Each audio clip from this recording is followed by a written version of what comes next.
You could still keep talking because otherwise there'll be dead air in that delay. First, for Madame to tell us who she is. We are going to do that, Ben. But on that note, I want to welcome. On that note, I want to welcome everybody. I can never have a clean opening. That's what the show is meant to not be, is ever have a clean opening. I want to welcome everybody to the world according to that man, Benjamin Jeremy Stein. And I want to welcome everybody that's live in our YouTube chat. I want to thank you all for the amazing downloads. It's been amazing. Our best week and a half ever. We are humbled by it, and we thank you. We love your comments. We love that you stuck with us for this past 7 months. Thank you from the bottom of our humble hearts. And of course, you could get Ben's email at benstein.substack.com. We have a great show tonight. We are calling it They Blinded Us with Science. And I'm happy I remembered that, Ben Boychuk. But we're joined tonight by Michelle Stirling, from the Friends of Science Society. It's a great name. Welcome for the first time to the show, Michelle. Yes, thanks so much. I'm very honored to be here. I really appreciate you inviting me, and we'll have a little Canadian content tonight. Our first Canadian guest. Canadian bacon.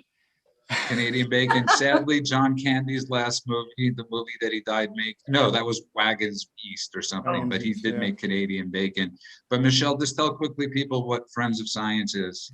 Friends of Science Society. Sure. I'm the communications manager for Friends of Science Society. We're a small nonprofit, and we provide people with climate science insights and related energy policy economic insights. So we've been doing this since about 2002, when a small group of Earth, atmospheric, and solar scientists and some professional engineers looked at the Kyoto Accord and they said, you know what, this doesn't make any sense scientifically, and it certainly makes no sense economically. And so they thought, you know, we'll just write a few briefs, give them to people, surely common sense will prevail. And here we are 19 years later. That's a good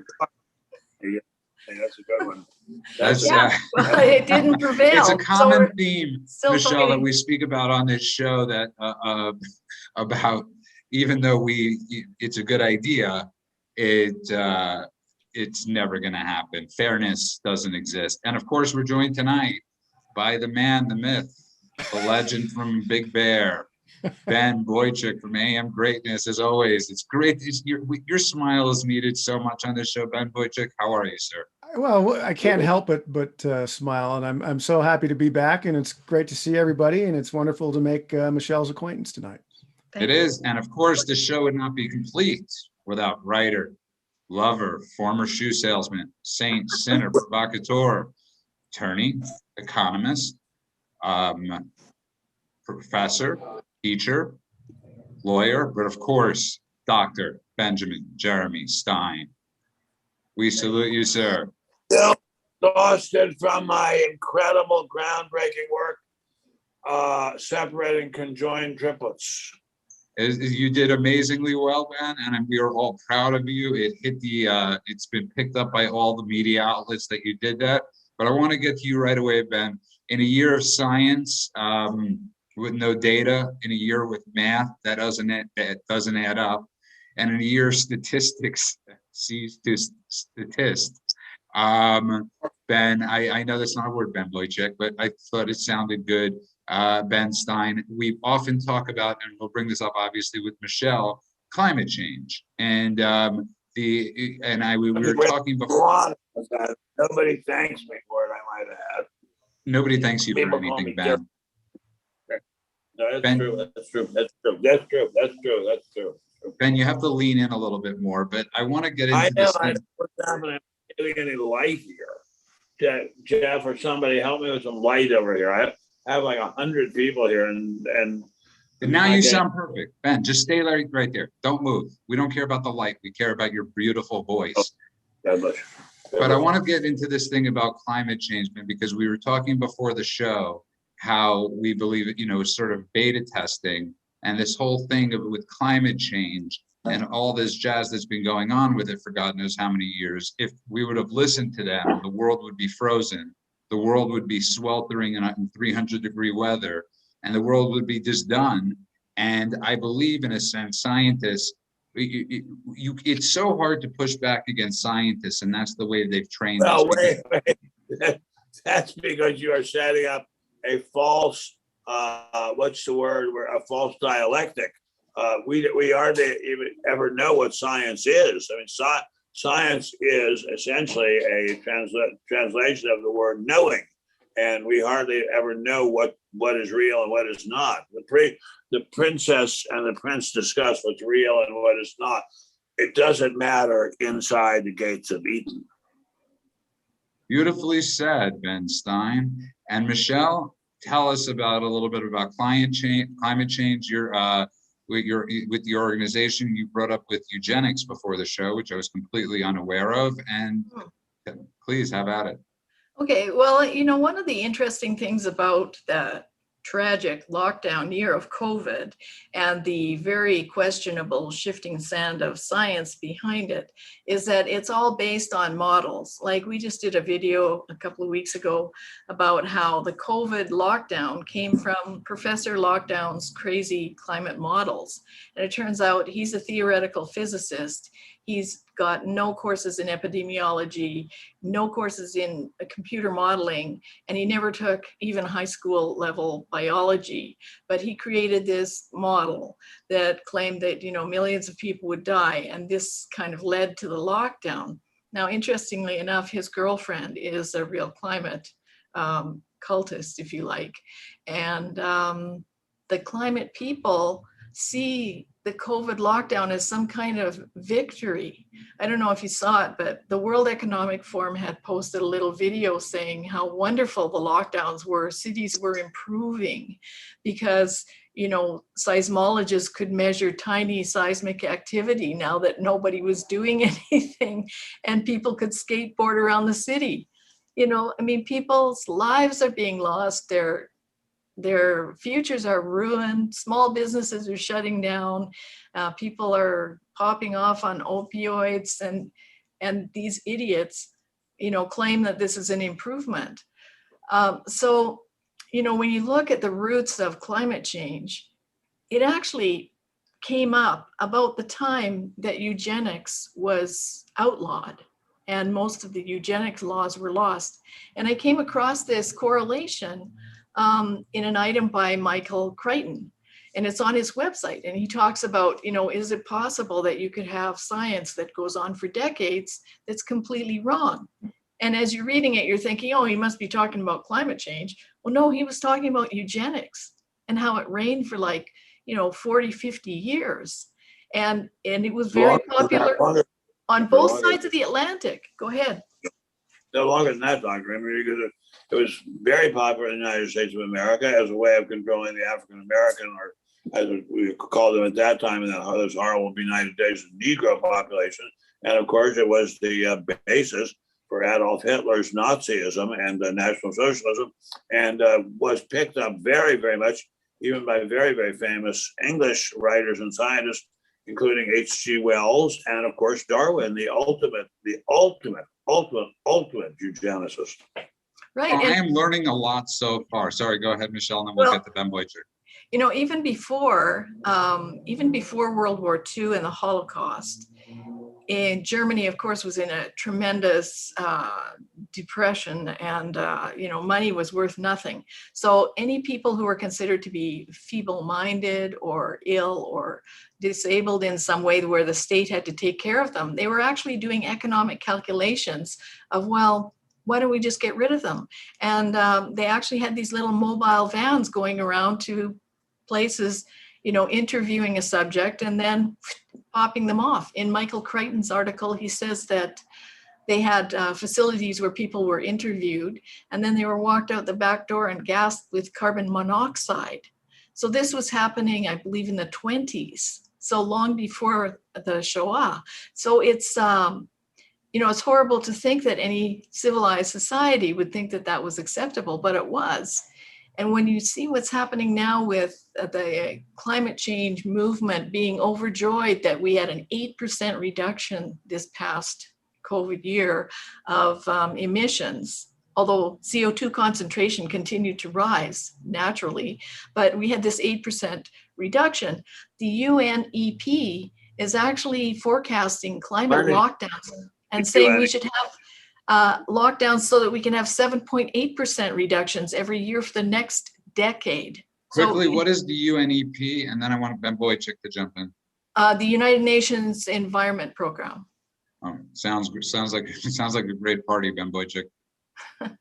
So I think one of the most important lessons of this past year is that we've discovered there are really two kinds of people in the world.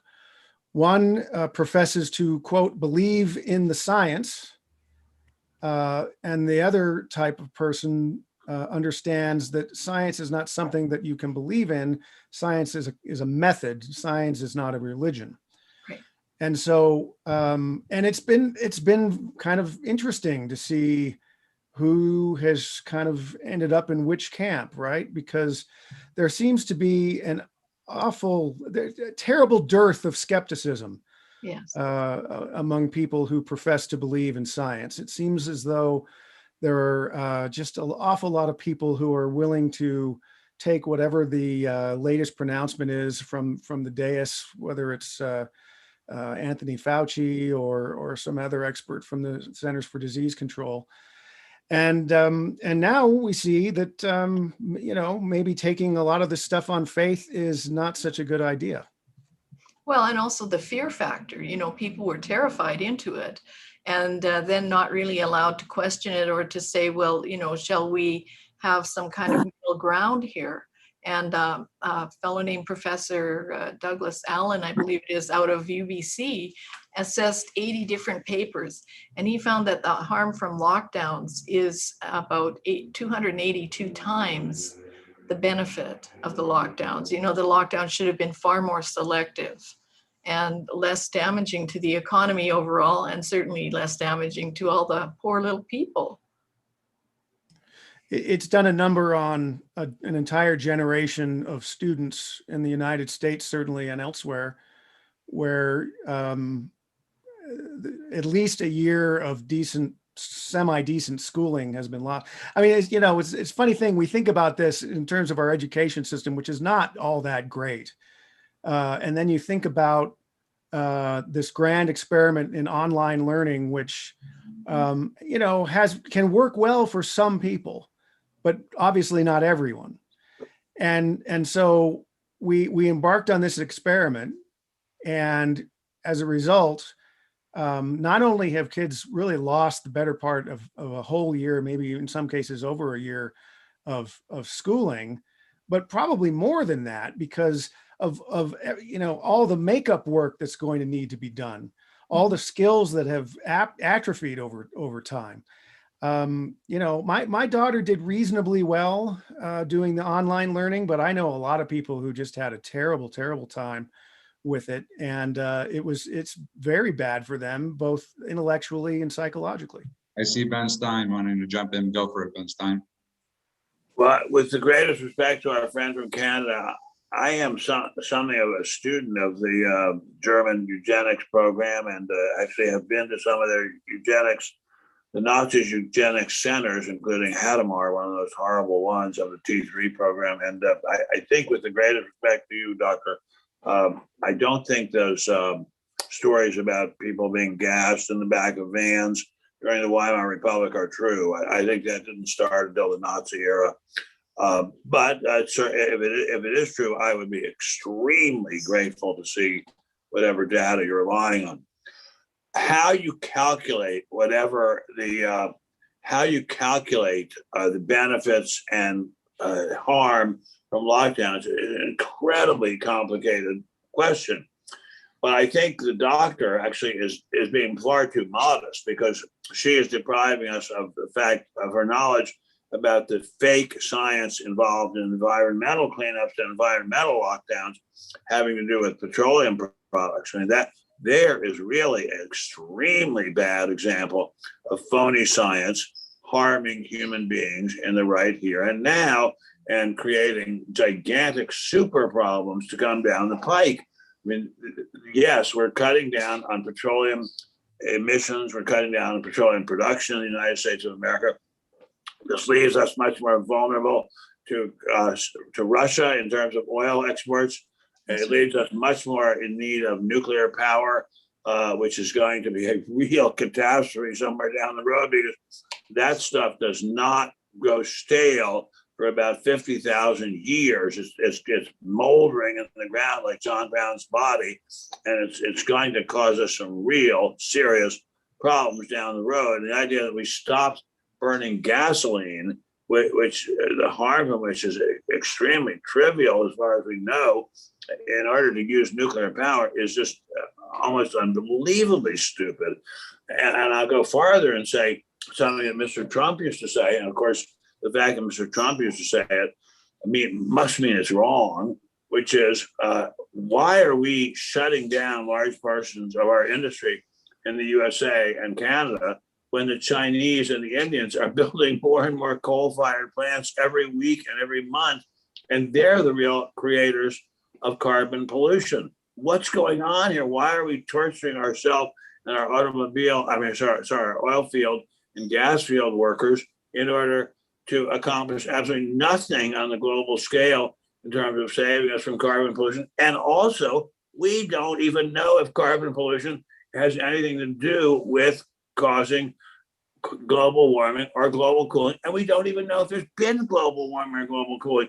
I'm the oldest person on the panel. I remember very vividly articles from learned newspapers and scholarly journals in the 50s and 60s saying we're heading for a new ice age. That's so right. We don't really know much about any of this, and yet we're taking drastic steps. And the idea that the United States of America is making ourselves dependent on Russia, a very scary place, for oil and energy because of data that simply doesn't exist, is really almost unbelievable. And on that note, brilliant points, and we'll get to Michelle's answer on that, and Ben's answer on that when we come back. But if you just tuned in, I want to welcome everybody to the world according to that man, Benjamin Jeremy Stein. I want to thank everybody in the YouTube chat.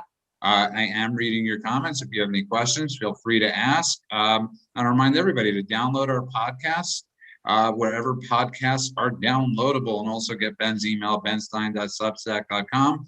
We're joined tonight for the first time from Alberta, Canada, Michelle Stirling from Friends of Science Society, and of course, Ben Boychuk from amgreatness.com, of course, the man, the myth, the legend, Benjamin Jeremy Stein.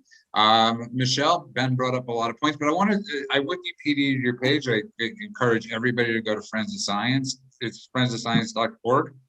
Yeah. And but one of the things I noticed is every time they want to go after somebody, and I was reading on Wikipedia, they go after who you take money from. And one of the knocks on your thing, and obviously I'm on your side on this, is that you took money from a gas company, or you took money from somebody from petroleum companies. So somehow they get money from everybody else, but whoever you got money, and I'm sure you've gotten money from tons of different people, but they focus on that one. Well, this is interesting because the organization was a volunteer script contributor to a documentary that was done by another group back in 2004. And one of the funders of that documentary was Dr. Jim Buckey of Talisman. He was then the CEO of Talisman Energy. And so people go, oh, look at that, big oil. Well, he also happens to hold a PhD in solar physics. And the entire documentary called Climate Catastrophe Canceled, which was actually shot by our mutual friend, Mike Visser, the entire production features all kinds of solar physicists and climate scientists, everyone from Dr. Nir Shaviv from Israel, Dr. Sally Belli-Younes from the States, Dr. Tim Ball from Canada, Vincent Gray, I think he's from Australia. Anyway, quite a compilation of people, Dr. Tim Patterson from Canada. And they're all talking about how the sun affects climate change. Nobody's saying, go and buy more gasoline. So that's the time that, people point the finger and say, oh, look, they're funded by big oil. But we operate on about $150,000 a year from our member subscribers, who literally are people sending in $100 checks because, they actually want to see an informed, open civil debate on climate and energy policies, and that's what we do. So we're not funded by big oil. And it is true that many of our members are professional engineers and professional geophysicists or geoscientists, but that's probably because Alberta has probably one of the highest concentrations of them in the world. We had about 70,000 of them in Alberta during the boom here. But of course, the boom is bust thanks to the cancellation of Keystone and other pipelines. So I just wanted to mention. And let, doctor, you're being way too modest. I'm not a doctor. I'm just a person. Thanks.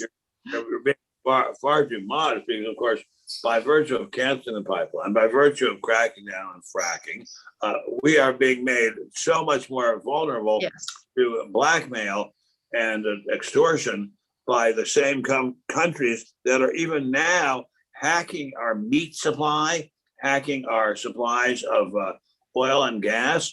I mean, these people are at war with us, and we're making ourselves more dependent on them.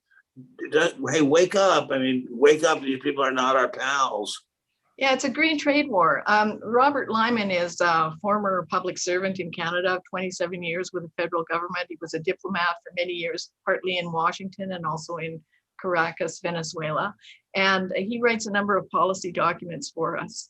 He has one called When Giants Arise, and it's talking about the emerging nations. And these are like China, Brazil, Nigeria, anyway, all these nations that are nascent. And, you know, if you go back to the 1992 Rio Convention, when all this craziness began, at that time, China was a developing nation.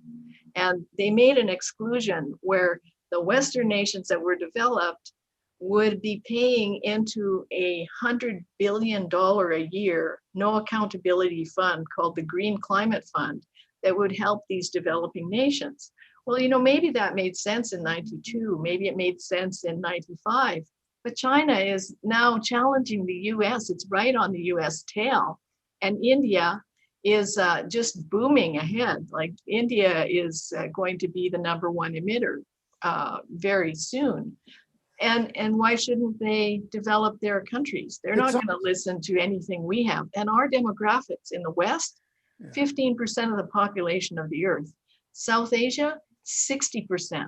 How much sway does the West have over this group of people who want to have a real life? Right, exactly right. Why are we saying to people anywhere in the world, China, you are allowed to do anything you want, but Indiana, you're not allowed to. South Dakota, you're not allowed to. Alberta, you're not allowed to. I don't understand why it is that, I mean, your point is so brilliantly taken. China is being given charity by the United States. That's insane. It's a civilizational death wish. Yeah, it is. Yes. The whole environmental movement is a civilizational death wish. And by the way, I think that, again, Mrs. Stirling, or Madam Stirling, or Dr. Stirling, whatever she is. Michelle, she is being far too modest. I believe she is also very much involved in very important studies about how incredibly trivial the additions to carbon dioxide in the atmosphere have been over the last couple of hundred years, and especially over the post-war period. People are saying, oh, the rate is rocketing upwards. Yes, it's rocketing upwards from an incredibly minuscule, barely calculable amount. It's so small it can barely be calculated, to an amount that can still barely be calculated, but it's an absolutely trivial amount. Of course, I personally do not want to be breathing in any chunks of atmospheric material that's going to get cancer, or my child or my grandchild. Yeah. But the amount of this stuff, these harmful gases that's in the atmosphere, is very, very small, even in the United States of America, even in Los Angeles, California, where I live. It's very, very small. Nobody ever mentions that. Yes, it's gone up from 1 part per trillion to 1.1 part per trillion or something like that. Still a very, very small amount, and nobody ever calculates that or mentions that. I see Ben Boychik breaking things to jump in. Yeah, I just knocked my phone off my desk. Now, to that point, Ben Stein, That's right. I mean, you and I both remember, because you were here and I grew up in Southern California. You and I both remember those first stage smog alerts we used to have all the time, and going outside, and I would go outside and play or swim, and my chest would hurt in the late 70s and early 80s, and we don't have that anymore.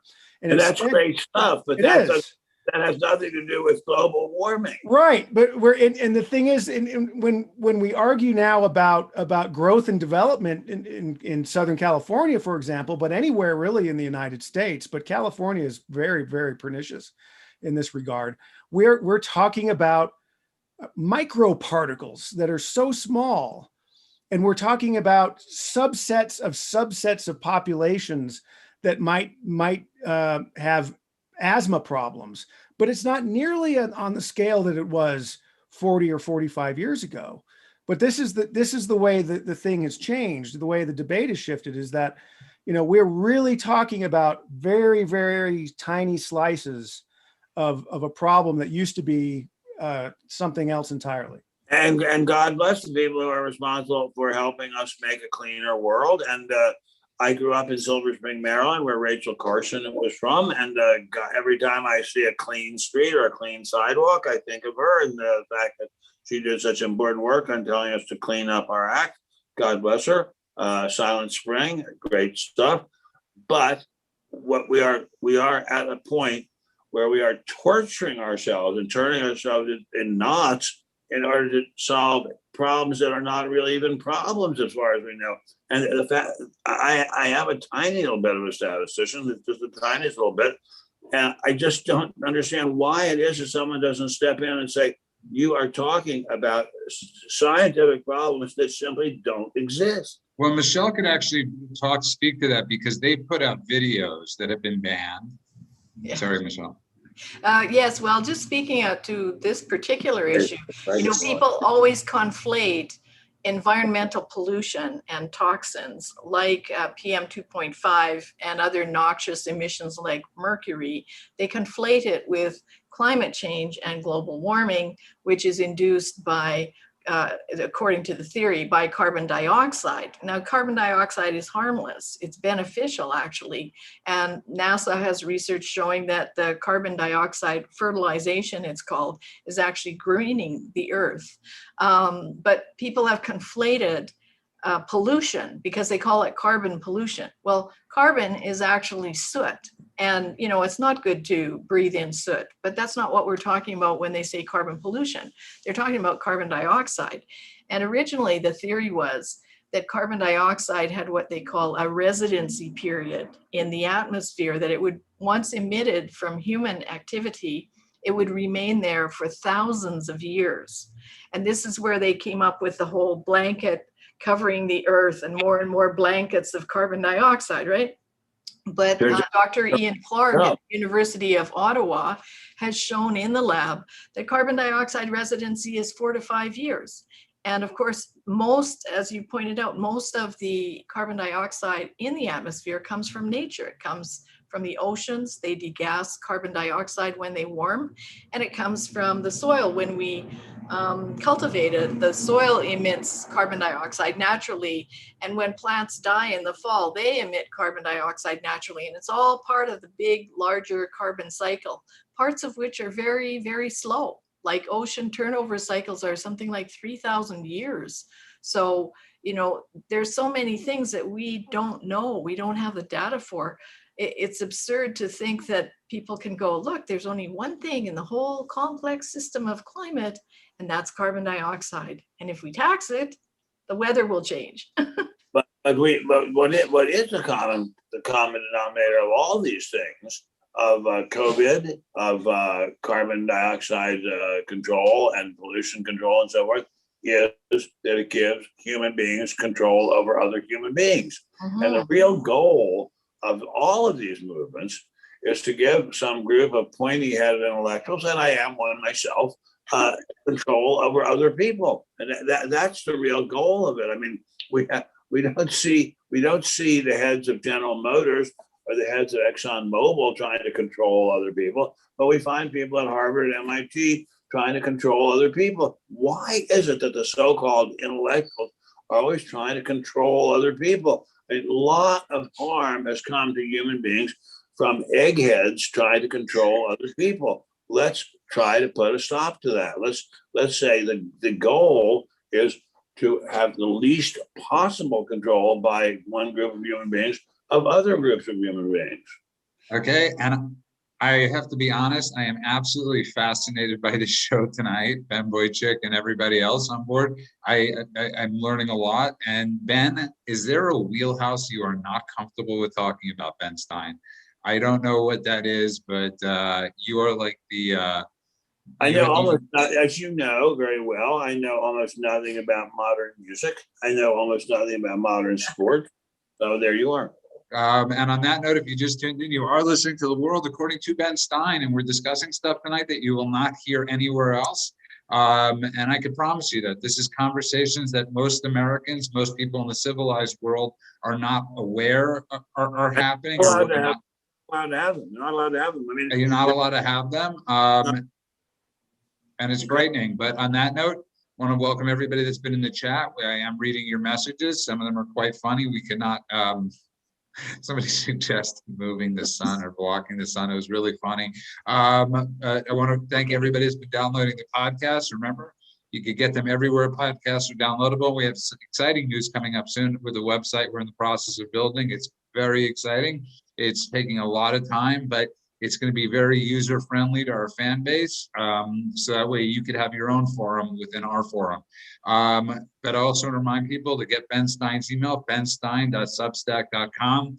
We're joined tonight from Friends of Science, Michelle Stirling, who you've been outstanding, and Ben Boychuk from American Greatness, amgreatness.com. But of course, Benjamin Jeremy Stein. And I want to get to something that's sort of very connected to this, which is one of my favorite documentaries of all time. It's called Expelled, No Intelligence Allowed, done by America's humble servant, Benjamin Jeremy Stein, where he argues the case for intelligent design. And Ben was... Wait. With the greatest possible respect, thank you. What I say is, it's outrageous that you are only allowed to say that you're allowed to say only that only Darwinism is the possible explanation for the origin of life and the creation of species. If you question Darwinism, you get fired. Your ass is grass. You're all done in the scientific world, in the academic world, in the publishing world. That's what the movie is about. The crisis of the demolition of free speech about something as basic as origin of life, or as basic as mutation of species. You're simply not allowed to question it. And when we were making this movie, with the help of some very wonderful people from Canada, I might add, some wonderful people from Canada, we kept asking the great Darwinist experts, how did life begin? If it's not begun in the same way as described in the Bible, and I'm not saying it is, then how does it begin? Nobody could ever give us a halfway decent answer. Even the great genius Richard Dawkins could not even come close to giving us an answer. So I love how you said that, Ben. That was very kind of you in your defining Richard Dawkins. But I want to say something. Somebody said, Ben, your head houses a very rich mind and looks very nice too.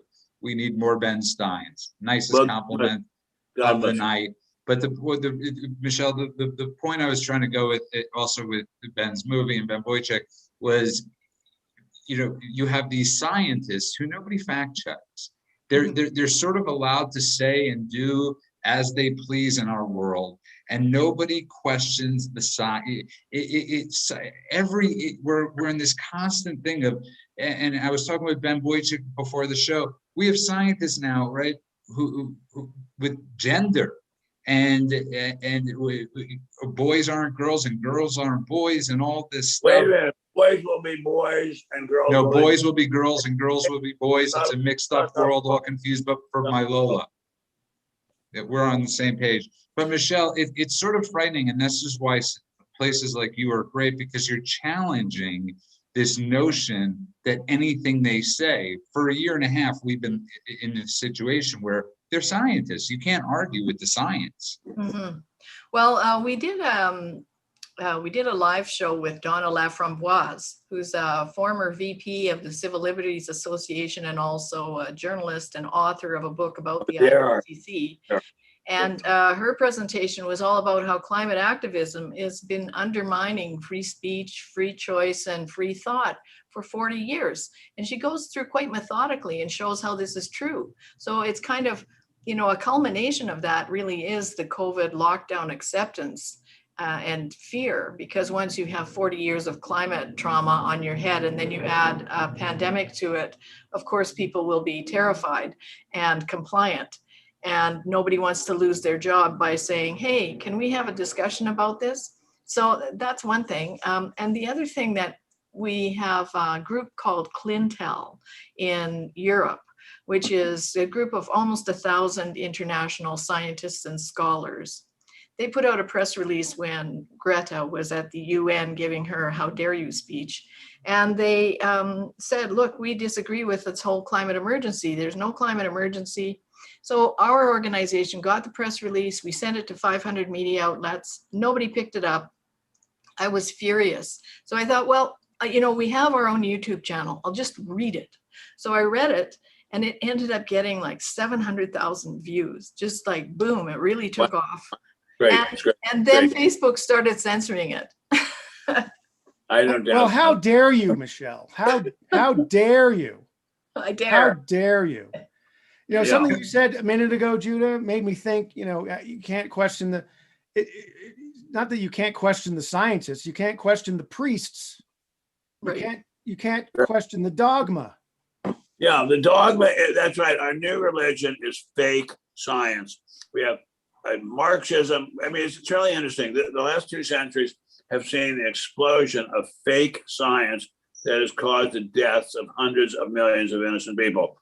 Marxism, which was the fakest of fake sciences, which caused the deaths of 30, 40, 50 million people in Russia. Marxism, which under Mao Zedong caused the death of perhaps 100 million people in China.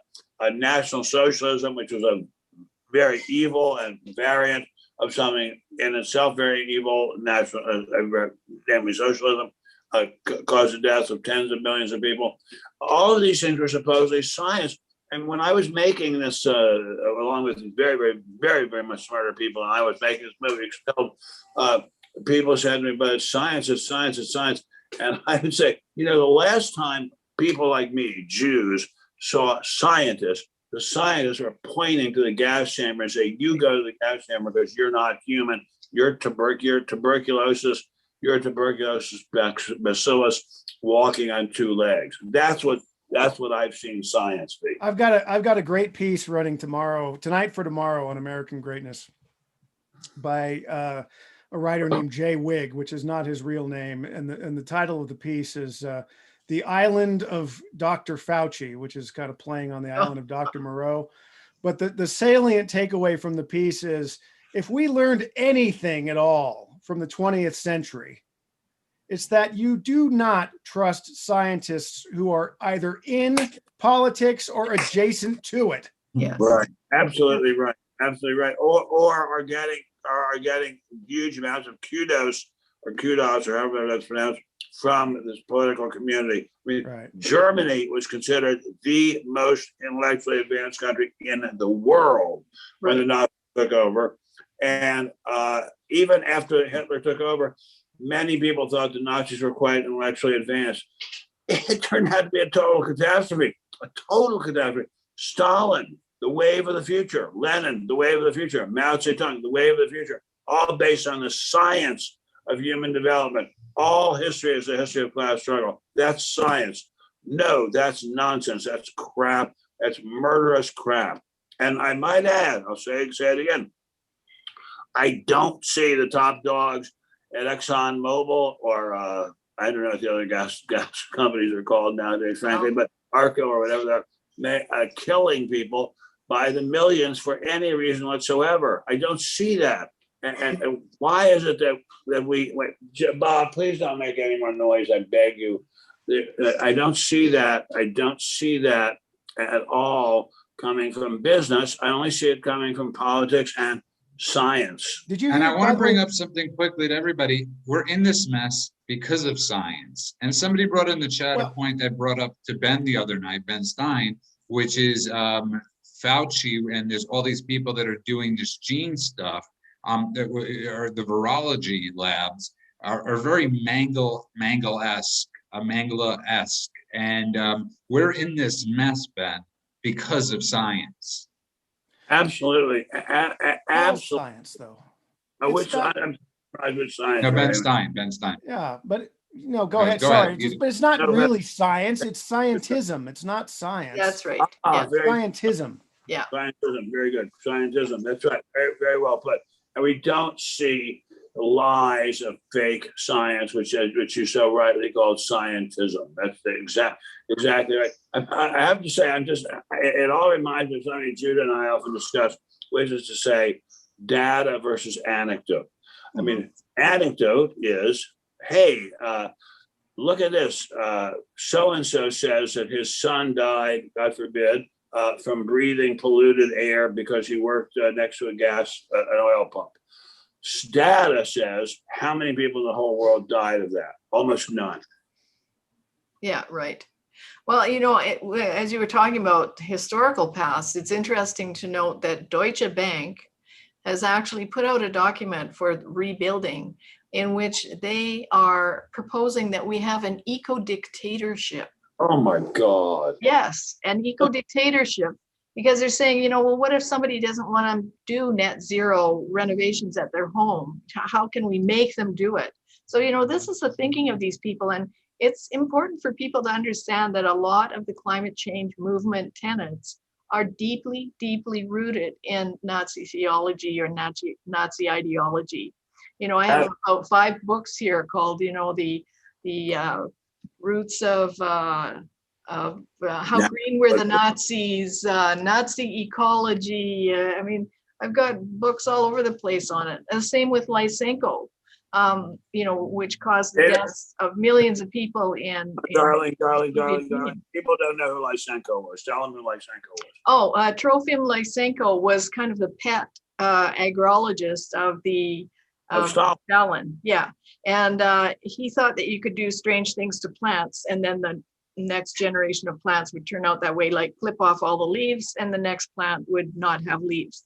Well, he believed in the inheritance of acquired characteristics, and he believed it, and many, and therefore it became illegal to not believe it among the people in the New York, so to speak, or Boston intellectual circles, and it was complete nonsense. But it was propagated by Stalin. You weren't allowed to disagree with it. Similarly, if this environmentalist nonsense is propagated by the beautiful people in the IPCC, then it's got to be true, and you cannot quarrel with it. So, example, I was talking to Dr. Dawkins. I'm sure a fine man and a great genius. And I said, so how did life begin? Well, one of the people we interviewed said it involved sunlight hitting crystals on the head of on the edge of a rock. How did that create life? We don't know. Okay. Well, Dr. Dawkins, how did life originate? Maybe people came down from outer space and seeded the earth with life. And I said, Dr. Richard Dawkins believes in life coming from outer space. This made his adherents so angry that they were running ads in college newspapers calling me terrible curse words. It was just awful. Oh, that's just insane. Yeah, how can you have science if you can't discuss different views and different perspectives? And this is where science goes wrong, because I think it's in the on being a responsible scientist by the National Academy of Sciences, which is the engineering, medicine, and one other faculty. Anyway, they're saying that science progresses through a combination, a happy marriage of hard-nosed skepticism and the consensus of the day. That's the quote, is something like that. So, the hard-nosed skepticism is integral to good science. And it's integral, if you listen to it and respect it, it's integral to finding the next step forward in science. But if you just shut it down, then of course you end up with a bunch of, little mushrooms in a dark room, not going anywhere. That's where we are now with climate cult, with the little Greta followers every Friday still striking and demanding that we stop climate change because you're ruining our future and you adults are bad people. Well, I think you guys better go out and chop some wood. There's a lot of consensus of the day that ends up not being true. Boy, are you right about that? Exactly. See that behind me? That's a phrenology head. Oh, right.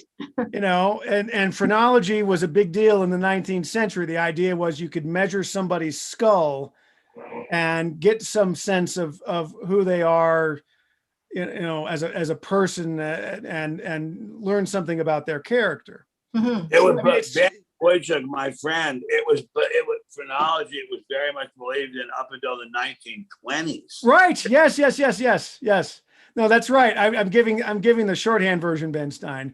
The point is, I keep that thing because it is a constant reminder of the idea that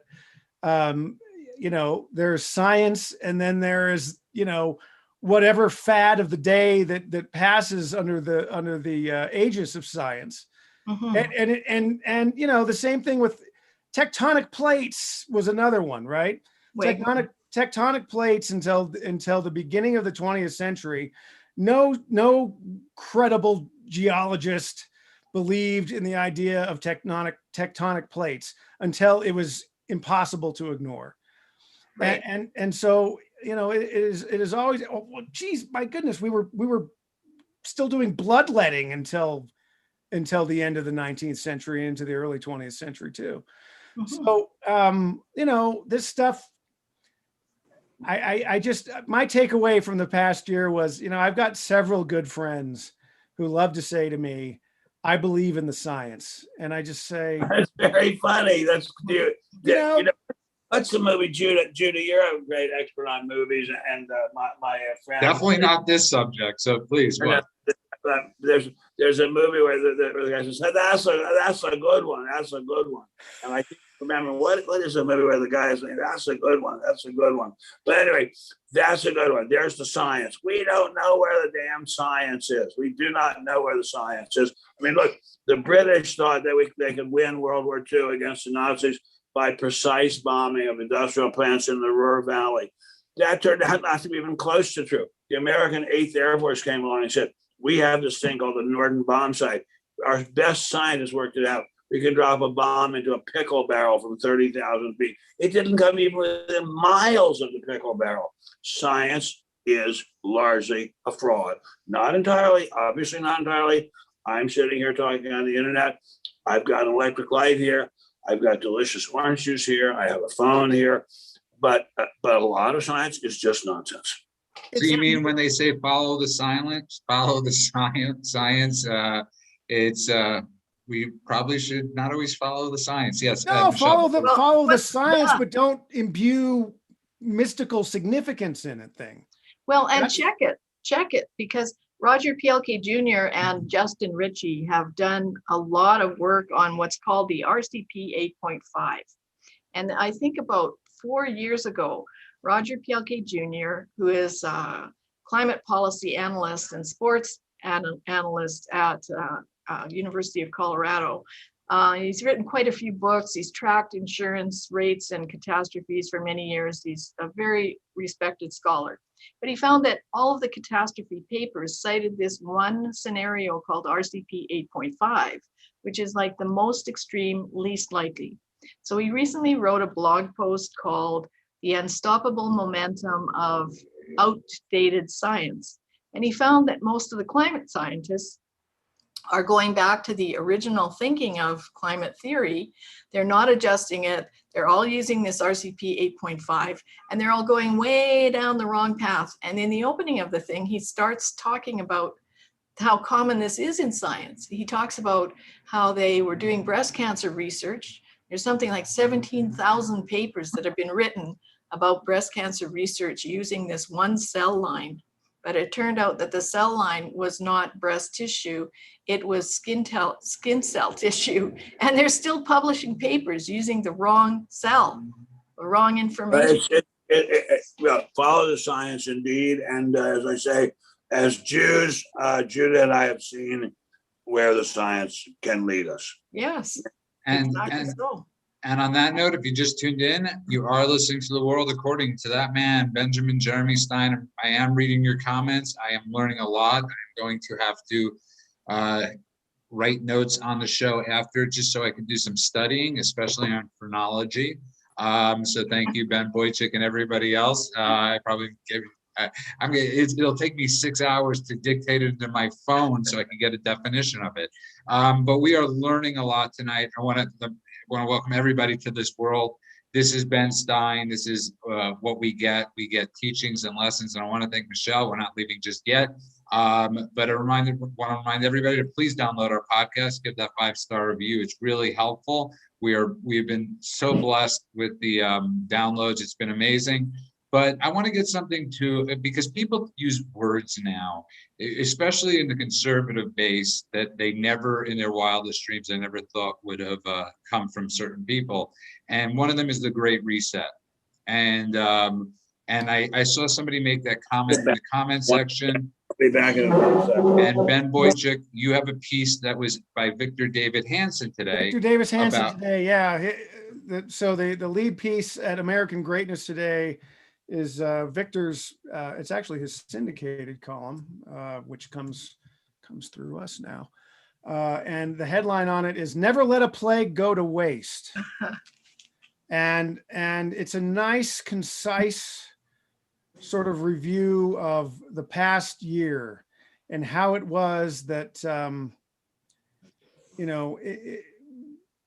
we're very human beings, if nothing else, you can say about us as people, that we're very, very good at lying to ourselves.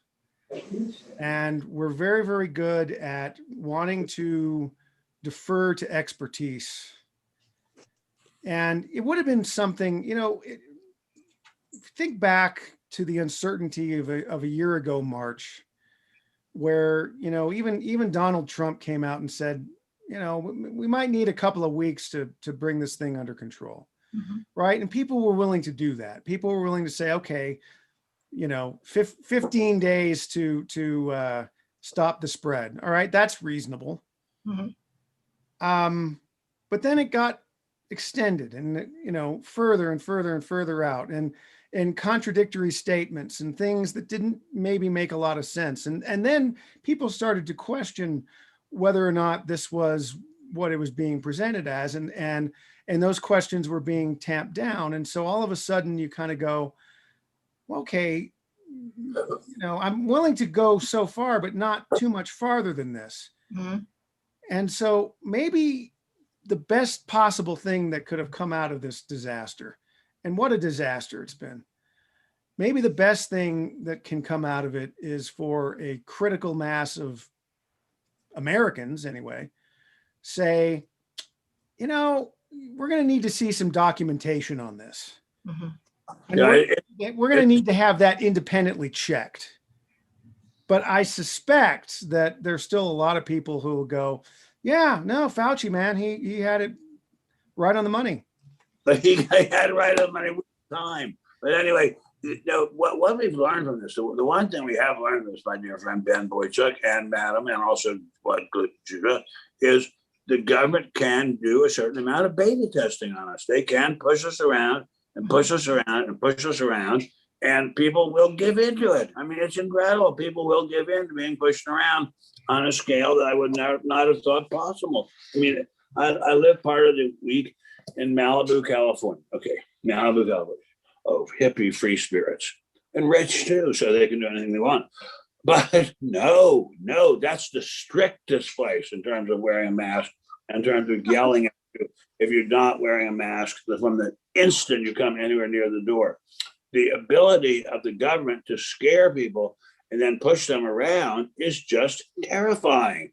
Yeah. And maybe that has taught us something, but I suspect not, because as I keep saying on this program over and over again, There is nobody standing up for our side. Madame in Canada, Ban Boychuk, Judah and I, we're standing up for it. But otherwise, in the United States of America, the media is saying it's not strict enough. It's got to be even stricter. It's got to be stricter and stricter and stricter. And yes, Madam in Canada, yes, we have to whittle down the population of the world, and then we'll be able to control it. As long as it's such a big population, we can't control it adequately. We've got to make that population fall to a manageable number, so that an adequate number of guards with bullwhips and machine guns can control them. Well, So, you know, Michelle, Ben, let me I just wanna make this one quick point, Yeah, Judah, please. and then have at it.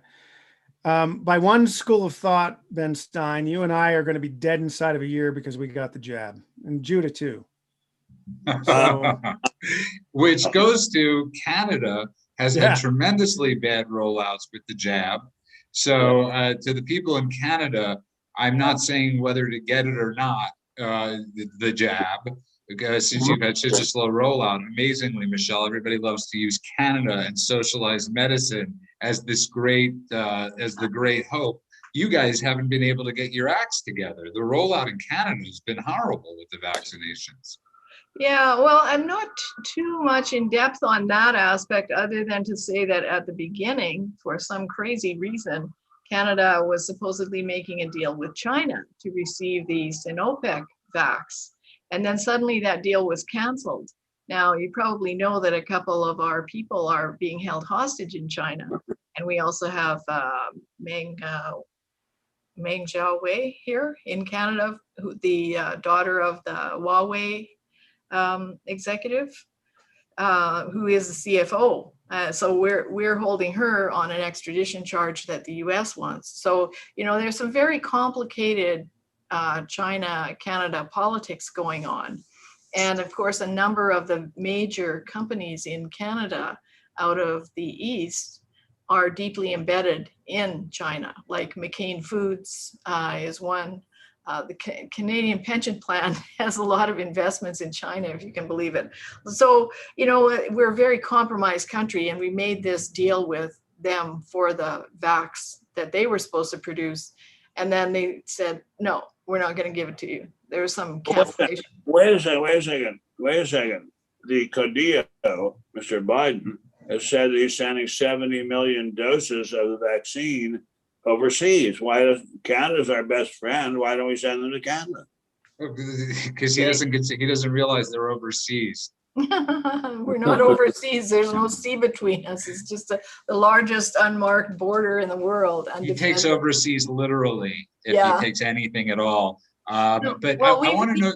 Yeah, we've even Michelle, taken from the International Fund for Poor Countries, if you can believe it, on a loan that we're going to pay them back. So, you know, it's all really a big mess. We get very conflicting reports on what we're getting and when and why, and people have given up in a lot of ways. Go ahead. Michelle, I want to ask you a question as we're running out of time. How are you treated having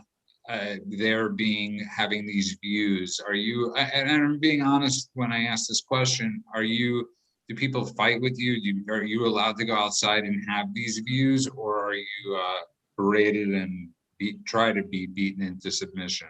Well, so far I haven't been beaten, but I have been berated, and I had one prominent— It's a form of beating. Yeah, I have had one prominent eco-activist threaten to put me on the list of the criminals for the International Court of Human Rights.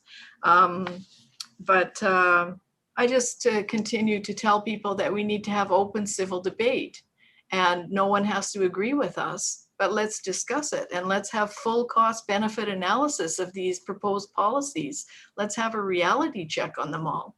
So, you know, I try to remain calm and not antagonize people, and I don't think it's right to call people names. I don't like being called names. So, you know, that's our approach. But certainly there are a lot of people, and they're just scared to death, you know, and that's why they respond with this visceral reaction like, you, denier, are an existential threat to me, because they're like a kitten up a tree. They can't come down.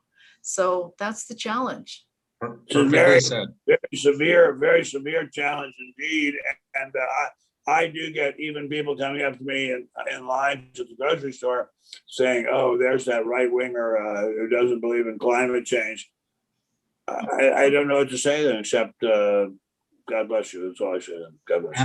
And I thought it was, and Ben gets in my head when you said they need a reality check. There's never going to be a reality check with people that don't live in reality. They don't go together. And as we are running out of time, Ben, I see you brought your book in front of you. Did you want to read out of it? Yes, I do. I've been singing a lot lately. We're not yet done with the show, Ben, but go. No, So, I'm not. This is for the end of the show. It's for the end of the show. Okay, Ben Boychuk, final thoughts. How do people find you? Please visit American Greatness. We've got great stuff 7 days a week at www.amgreatness.com. Follow us on Twitter at theamgreatness.com. Oh, you had to bring up Twitter. Sorry, I'm not on there anymore, and I'm sorry. I think I'm on Parler, but I've not been able to get on there. So don't worry about me. Just follow American Greatness. www.amgreatness.com. Good stuff every single day. And let me ask you a question. Does that writer, is he open about his name? The writer, the singer? Tal Bachman? Yeah. Oh, hell yeah. Okay, Yeah. so on their site, just so everybody knows, they have a writer that's wrote one of the best one-hit wonders of all time in the song "She's So High," "High Above Me," whose father was from Bachman. Yeah, Randy Bachman. Yeah. And Michelle Stirling, thank you so much. You did great your first time out. We will be glad to have you back on. Tell people how they could find you, where they could donate, whatever's needed. You can find us on www.friendsofscience.org. And there's a donate and be a member button right at the top of the page. And if you're not financially set at the moment, well, just share our stuff. We're on YouTube, we're on LinkedIn, we're on Facebook, we're on Twitter. We have quite a vibrant conversation going on all the time on Twitter, and we've got a little bit on Instagram as well. But join in, share our stuff, open the debate, and ask and follow. Look for full cost benefit analysis. We have lots of energy cost benefit analysis stuff on our website, appropriate to the US, Canada, and some stuff from overseas. Thank you so much. And of course, you can find America's humble servant, Benjamin Jeremy Stein, at spectator.org, which you could also donate to. It's an amazing place, 7 days a week. They also print stuff, and Ben has a daily diary that's exceptional. You could find them also sometimes at Newsmax, on Newsmax TV, Cameo. If anybody wants Ben Stein to call them up and wish them a happy birthday, voicemail saying Bueller, Bueller, go to Cameo, have Ben do it. It's worth the wait in gold and shekels, I tell you. So do it. Go get Ben to wish you that. And Ben, and I want to thank everybody that's been listening tonight in the YouTube chat. I want to thank everybody that's been downloading the show, benstein.substack.com.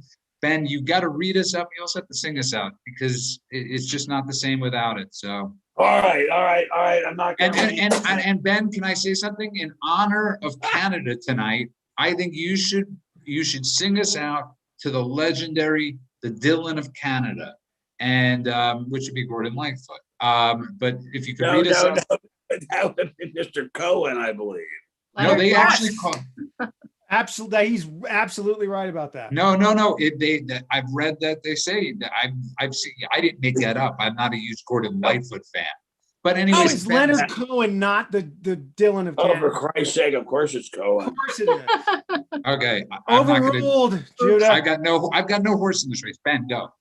Suzanne takes you down to a place by the river. You can hear the boats go by. You can spend the night forever, and you want to travel with her.